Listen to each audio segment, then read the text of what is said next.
Introduction. In this book, so far we have studied some important provisions of our Constitution and the way in which these have worked in the last 69 years. We also studied the way in which the Constitution was made. But have you ever asked yourself why leaders of the national movement felt the need to adopt a constitution after achieving independence from British rule? Why did they choose to bind themselves and the future generations to a constitution? In this book, you have repeatedly visited the debates in the Constituent Assembly, but it should be asked why the study of the Constitution must be accompanied by a deep examination of the debates in the Constituent Assembly. This question will be addressed in this chapter. Secondly, it is important to ask what kind of a constitution we have given ourselves. What objectives did we hope to achieve by it? Do these objectives have a moral content? If so, what precisely is it? What are the strengths and limitations of this vision, and by implication, the achievements and weaknesses of the Constitution? In doing so, we try to understand what can be called the philosophy of the Constitution. After reading this chapter, you should be able to understand why it is important to study the philosophy of the Constitution. What are the core features of the Indian Constitution? What are the criticisms of this Constitution? And what are the limitations of the Constitution? What is meant by philosophy of the Constitution? Some people believe that a Constitution merely consists of laws, and that laws are one thing, values and morality quite another. Therefore, we can have only a legalistic, not a political philosophy approach to the Constitution. It is true that all laws do not have a moral content, but many laws are closely connected to our deeply held values. For example, a law might prohibit discrimination of persons on grounds of language or religion. Such a law is connected to the idea of equality. Such a law exists because we value equality. Therefore, there is a connection between laws and moral values. We must therefore look upon the Constitution as a document that is based on a certain moral vision. We need to adopt a political philosophy approach to the Constitution. What do we mean by a political philosophy approach to the Constitution? We have three things in mind. First, we need to understand the conceptual structure of the Constitution. What does this mean? It means that we must ask questions like, what are the possible meanings of terms used in the Constitution, such as rights, citizenship, minority, or democracy? Furthermore, we must attempt to work out a coherent vision of society and polity conditional upon an interpretation of the key concepts of the Constitution. We must have a better grasp of the set of ideals embedded in the Constitution. Our final point is that the Indian Constitution must be read in conjunction with the Constituent Assembly debates in order to refine and raise to a higher theoretical plane the justification of values embedded in the Constitution. A philosophical treatment of a value is incomplete if a detailed justification for it is not provided. When the framers of the Constitution chose to guide Indian society and polity by a set of values, there must have been a corresponding set of reasons. Many of them, though, may not have been fully explained. The Japanese Constitution of 1947 is popularly known as the Peace Constitution. The preamble states that we, the Japanese people, desire peace for all time and are deeply conscious of the high ideals controlling human relationship. The philosophy of the Japanese Constitution is thus based on the ideal of peace. Article 9 of the Japanese Constitution states 1. Aspiring sincerely to an international peace based on justice and order, the Japanese people forever renounce war as a sovereign right of the nation and the threat or use of force as means of settling international disputes. 2. In order to accomplish the aim of the preceding paragraph, land, sea, and air forces, as well as other war potential, will never be maintained. This shows how the context of making the Constitution dominates the thinking of the Constitution makers. A political philosophy approach to the Constitution is needed not only to find out the moral content expressed in it, and to evaluate its claims, but possibly to use it to arbitrate between varying interpretations of the many core values in our polity. It is obvious that many of its ideals are challenged, discussed, debated, and contested in different political arenas, in the legislatures, in party forums, in the press, in schools and universities.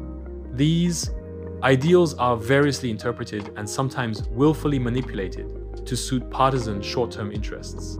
We must, therefore, examine whether or not a serious disjunction exists between the constitutional ideal and its expression in other arenas. Sometimes, the same ideal is interpreted differently by different institutions. We need to compare these differing interpretations, since the expression of the ideal in the Constitution has considerable authority. It must be used to arbitrate in conflict of interpretation over values or ideals. Our Constitution can perform this job of arbitration. Constitution as means of democratic transformation. In the first chapter, we have studied the meaning of the term constitution and the need to have a constitution. It is widely agreed that one reason for having constitutions is the need to restrict the exercise of power. Modern states are excessively powerful. They are believed to have a monopoly over force and coercion. What if institutions of such states fall into wrong hands who abuse this power? Even if these institutions were created for our safety and well-being, they can easily turn against us. Experience of state power the world over shows that most states are prone to harming the interests of at least some individuals and groups. If so, we need to draw the rules of the game in such a way that this tendency of states is continuously checked. Constitutions provide these basic rules, therefore, prevent states from turning tyrannical. Constitutions also provide peaceful, democratic means to bring about social transformation. Moreover, for a hitherto colonized people, constitutions announce and embody the first real exercise of political self-determination. Nehru understood both these points well. The demand for a constituent assembly, he claimed, represented a collective demand for full self-determination because only a constituent assembly of elected representatives of the Indian people had the right to frame India's constitution without external interference. Second, he argued, the Constituent Assembly is not just a body of people or a gathering of able lawyers. Rather, it is a nation on the move, throwing away the shell of its past political and possibly social structure, and fashioning for itself a new garment of its own making.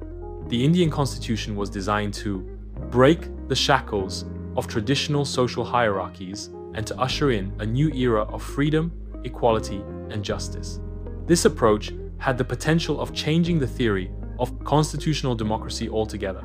According to this approach, constitutions exist not only to limit people in power, but to empower those who traditionally have been deprived of it. Constitutions can give vulnerable people the power to achieve collective good.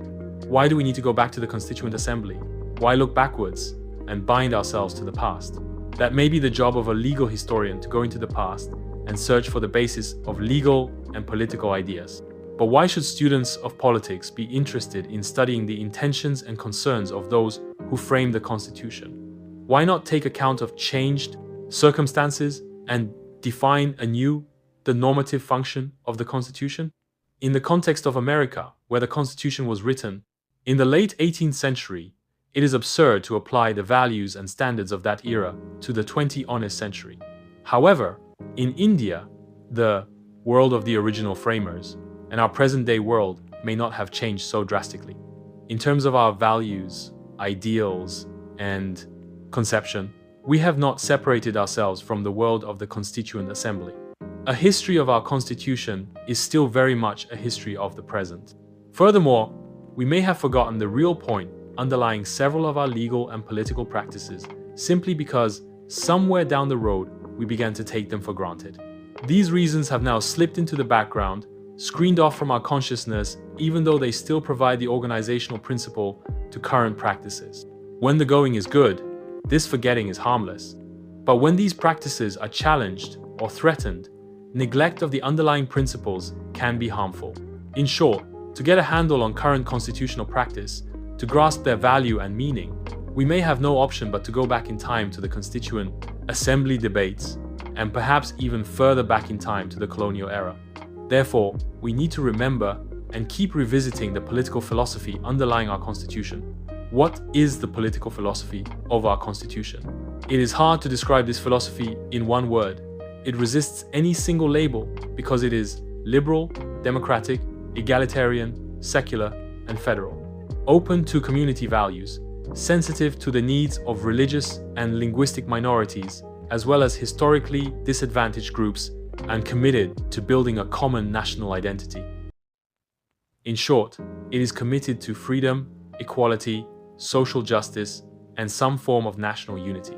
But underneath all this, there is a clear emphasis on peaceful and democratic measures for putting this philosophy into practice.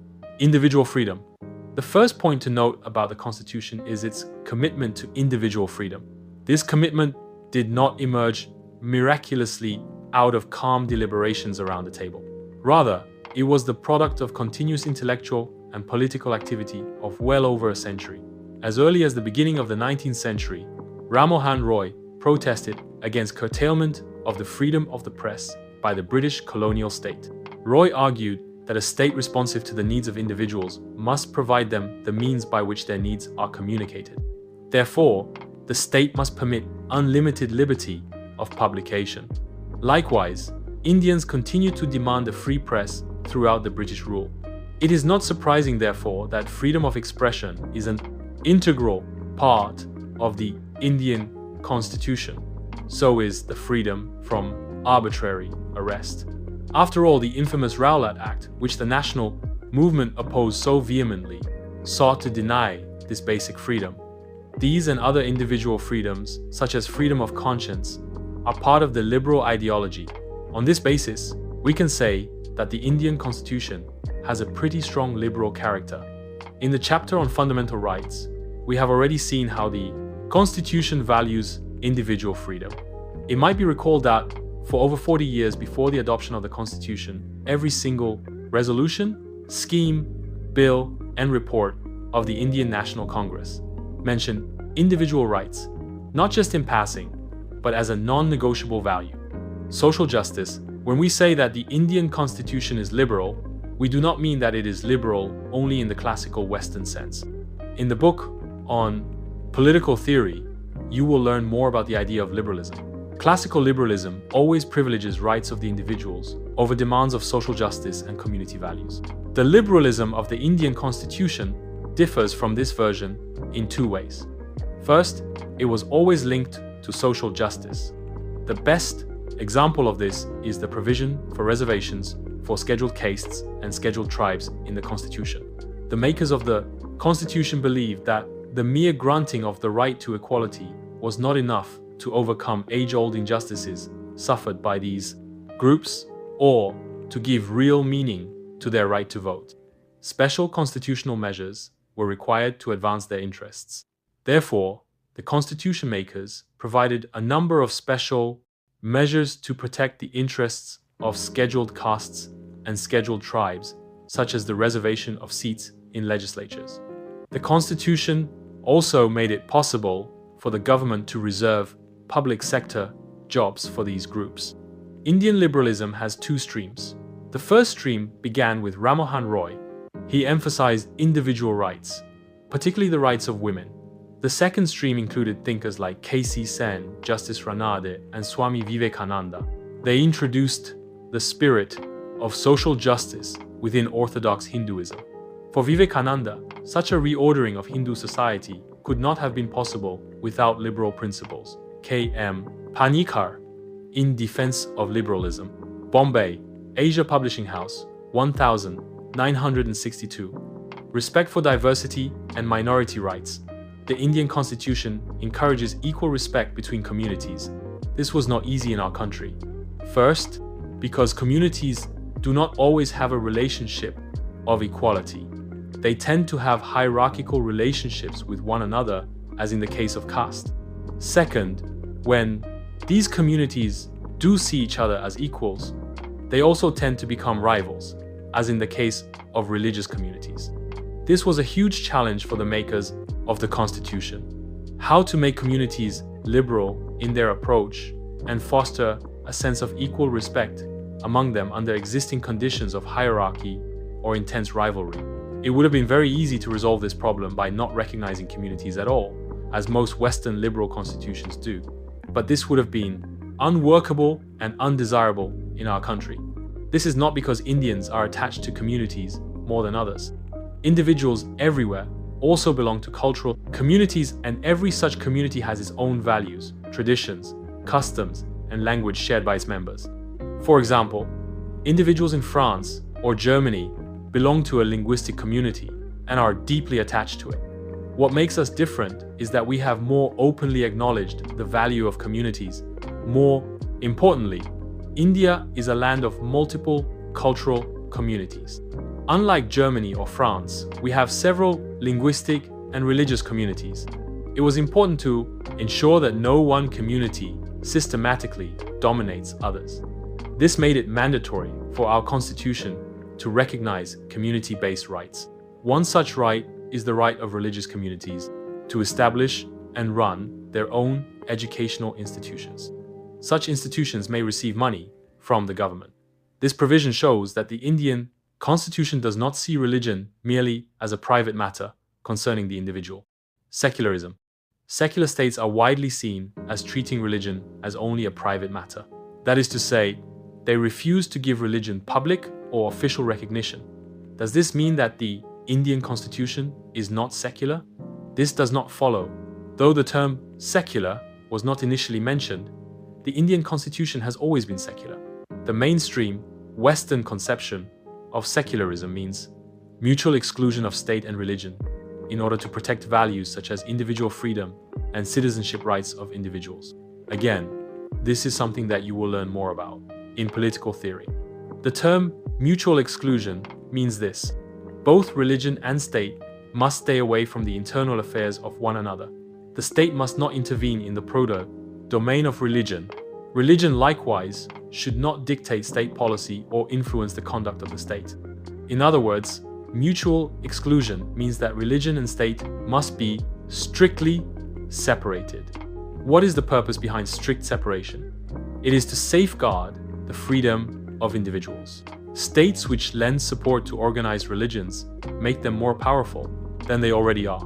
When religious organizations begin to control the religious lives of individuals, when they start dictating how they should relate to God or how they should pray, individuals may have the option of turning to the modern state for protecting their religious freedom. But what help would a state offer them if it has already joined hands with these organizations to protect religious freedom of individuals? Therefore, state must not help religious organizations. But at the same time, state should not tell religious organizations how to manage their affairs. That too can thwart religious freedom. The state must, therefore, not hinder religious organizations either. In short, states should neither help nor hinder religions. Instead, they should keep themselves at an arm's length from them. This has been the prevalent Western conception of secularism. Conditions in India were different, and to respond to the challenge they posed, the makers of the constitution had to work out an alternative conception of secularism. They departed from the Western model in two ways and for two different reasons. Rights of religious groups. First, as mentioned already, they recognized that inter-community equality was as necessary as equality between individuals. This was because a person's freedom and sense of self-respect was directly dependent upon the status of her community.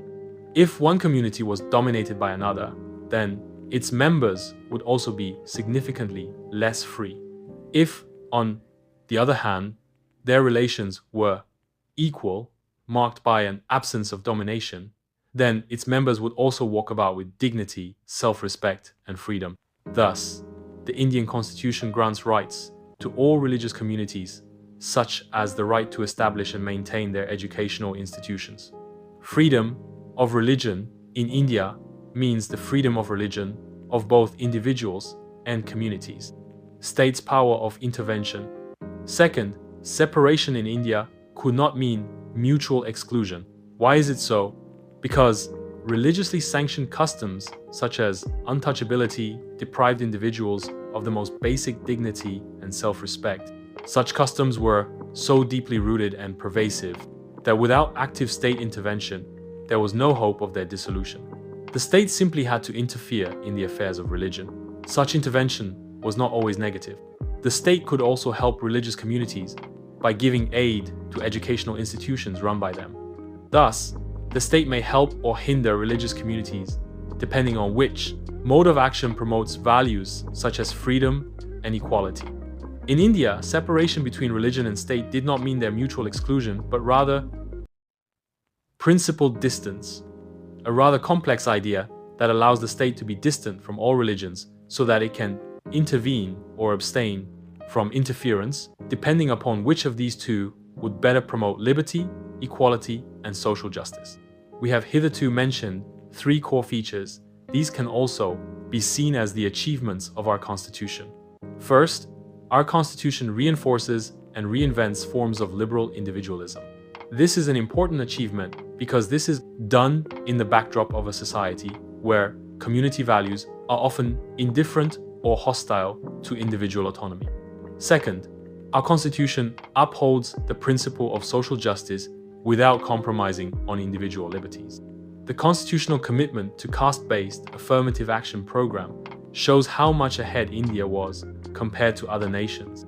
Can one forget that affirmative action programs in the US were begun after the 1964 Civil Rights Act, almost 2 decades after they were constitutionally entrenched in India?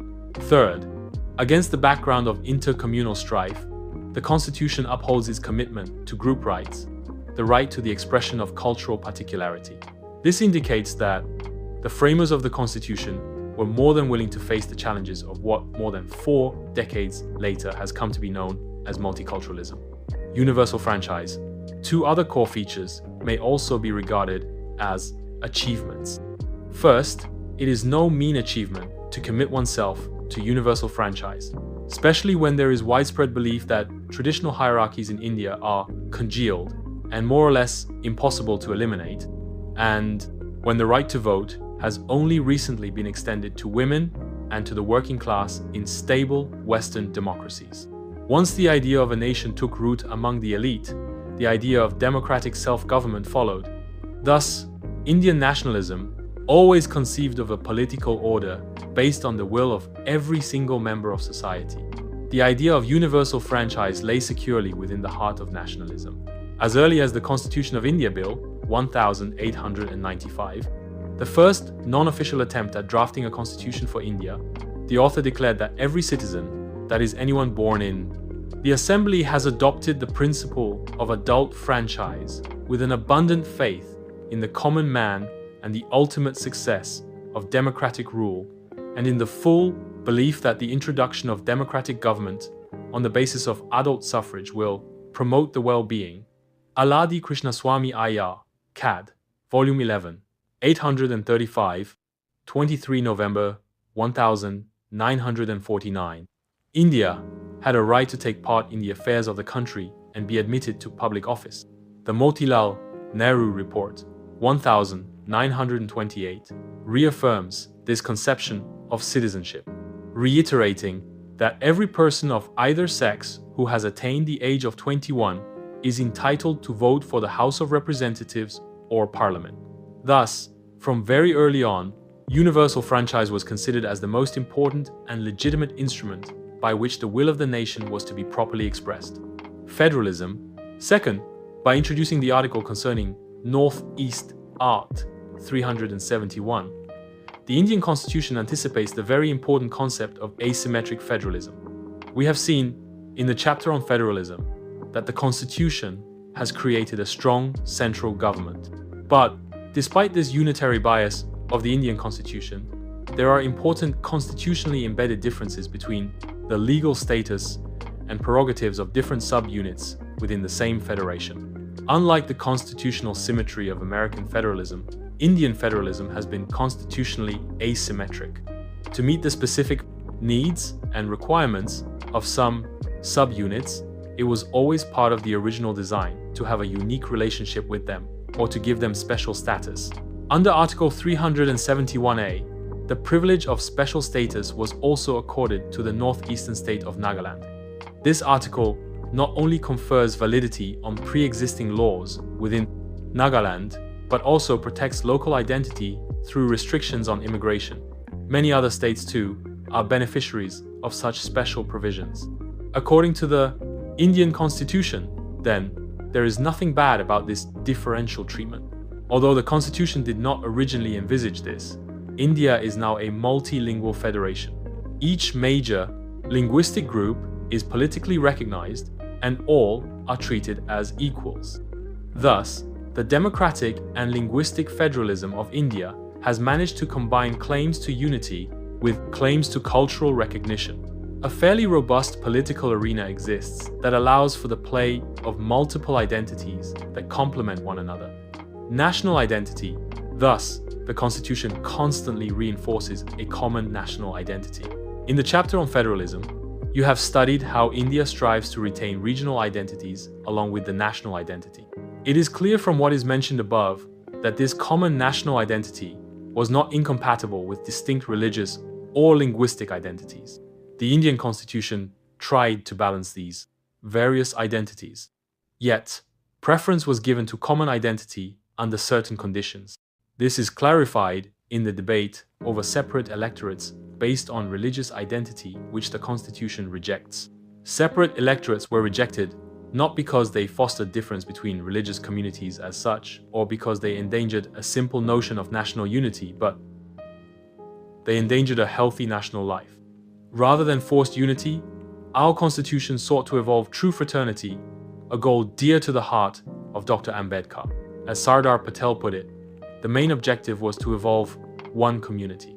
But in the long run, it would be in the interest of all to forget that there is anything like majority or minority in this country, and that in India, there is only one community, Sardar Patel Cad Volong, 8 p. 272, 25 May 1949.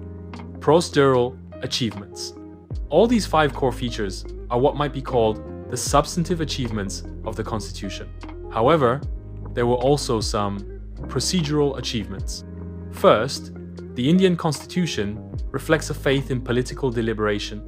We know that many groups and interests were not adequately represented in the Constituent Assembly, but the debates in the Assembly amply show that the makers of the Constitution wanted to be as inclusive in their approach as possible. This open-ended approach indicates the willingness of people to modify their existing preferences, in short, to justify outcomes by reference not to self-interest, but to reasons. It also shows a willingness to recognize creative value in difference and disagreement. Second, it reflects a spirit of compromise and accommodation. These words, compromise and accommodation, should not always be seen with disapproval. Not all compromises are bad. If something of value is traded off for mere self-interest, then we naturally have compromised in the bad sense. However, if one value is partially traded off for another value, especially in an open process of free deliberation among equals, then the compromise arrived in this manner can hardly be objected to. We may lament that we could not have everything, but to secure a bit of all things important cannot be morally blameworthy. Besides, a commitment to the idea that decisions on the most important issues must be arrived at consensually rather than by majority vote is equally morally commendable. Criticisms. The Indian Constitution can be subjected to many criticisms, of which 3 may be briefly mentioned. First, that it is unwieldy.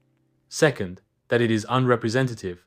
And third, that it is alien to our conditions. The criticism that it is unwieldy is based on the assumption that the entire constitution of a country must be found in one compact document. But this is not true even of countries such as the US, which do have a compact constitution. The fact is that a country's constitution is to be identified with a compact document and with other written documents with constitutional status. Thus, it is possible to find important constitutional statements and practices outside one compact document. In the case of India, many such details, practices, and statements are included in one single document, and this has made that document somewhat large in size. Many countries, for instance, do not have provisions for election commission or the civil service commission in the document known as constitution. But in India, many such matters are attended to by the constitutional document itself. A second criticism of the constitution is that it is unrepresentative. Do you remember how the Constituent Assembly was formed? At that time, adult franchise was not yet granted, and most members came from the advanced sections of the society. Does this make our constitution unrepresentative? Here we must distinguish two components of representation, one that might be called voice and the other opinion. The voice component of representation is important.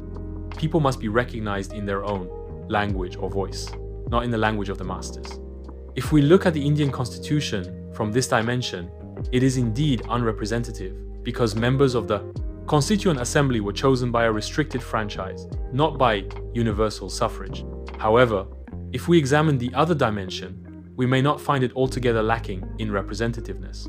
The claim that almost every shade of opinion was represented in the Constituent Assembly may be a trifle exaggerated, but may have something to it.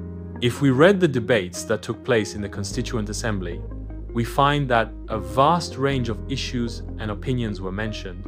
Members raised matters not only based on their individual social concerns, but based on the perceived interests and concerns of various social sections as well.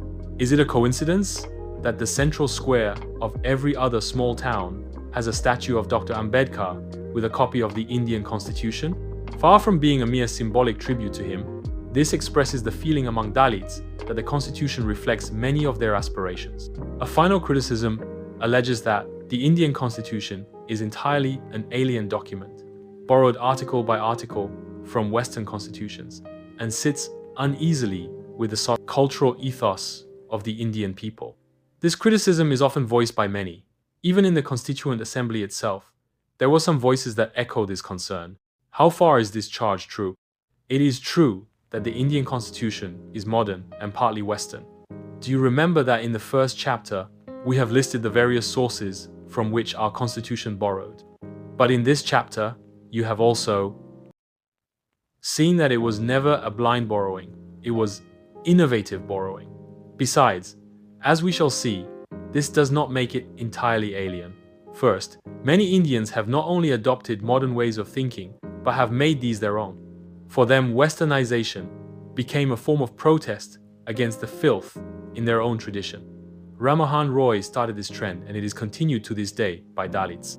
Indeed, as early as 1841, it was noticed that the Dalit people of northern India were not afraid to use the newly introduced legal system and bring suits against their landlords.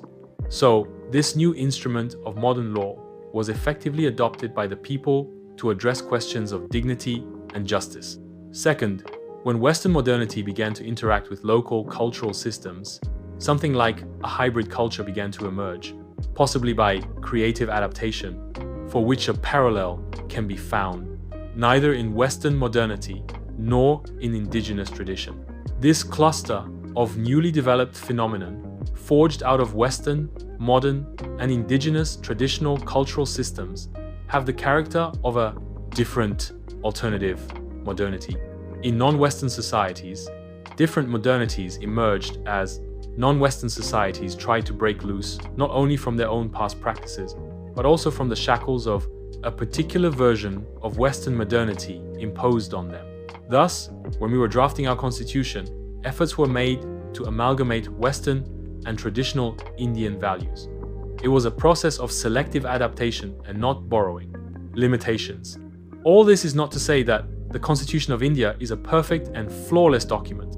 Given the social conditions within which the Constitution was made, it was only natural that there may be many controversial matters, that there would be many areas that needed careful revision. There are many features of this constitution that have emerged mainly due to the exigencies of the time. Nonetheless, we must admit that there are many limitations to this constitution.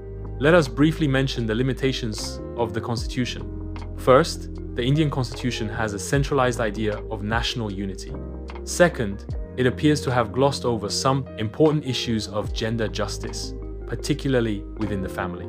Third, it is not clear why in a poor developing country, certain basic socio-economic rights were relegated to the section on directive principles rather than made an integral feature of our fundamental rights. It is possible to give answers to these limitations, to explain why this happened, or even to overcome them, but that is not our point. We are arguing that these limitations are not serious enough to jeopardize the philosophy of the Constitution. Conclusion. In the previous chapter, we described the Constitution as a living document. It is these core features of the Constitution that give it the stature of a living document. Legal provisions and institutional arrangements depend upon the needs of the society and the philosophy adopted by the society. The Constitution gives expression to this philosophy. The institutional arrangements that we studied throughout this book are based on a core and commonly agreed vision. That vision has historically emerged through our struggle for independence. The Constituent Assembly was the platform on which this vision was stated, refined, and articulated in legal institutional form. Thus, the Constitution becomes the embodiment of this vision. Many people have said that the best summary of this vision, or the philosophy of the Constitution, is to be found in the preamble to our Constitution. Have you carefully read the preamble? Apart from the various objectives mentioned in it, the preamble makes a very humble claim. The Constitution is not given by a body of great men. It is prepared and adopted by we, the people of India. Thus, the people are themselves the makers of their own destinies, and democracy is the instrument that people have used for shaping their present and their future. More than 5 decades since the Constitution was drafted, we have fought over many matters. We have seen that the courts and the governments have disagreed on many interpretations. The center and the states have many differences of opinion, and political parties have fought bitterly. As you will study next year, our politics has been full of problems and shortcomings. And yet, if you ask the politician or the common citizen, you will find that everyone continues to share in that famous vision embodied in the Constitution. We want to live together and prosper together on the basis of the principles of equality, liberty, and fraternity. This sharing in the vision or the philosophy of the Constitution is the valuable outcome of the working of the Constitution. In 1950, making of this Constitution was a great achievement. Today, keeping alive the philosophical vision of that Constitution may be our important achievement. We wanted the music of Veena or sitar, but here we have the music of an English band. That was because our Constitution makers were educated that way. That is exactly the kind of Constitution Mahatma Gandhi did not want and did not envisage. K. Hanumantaya, CAD, Vol. XI, pp. 616, 617, 17 November, 1949.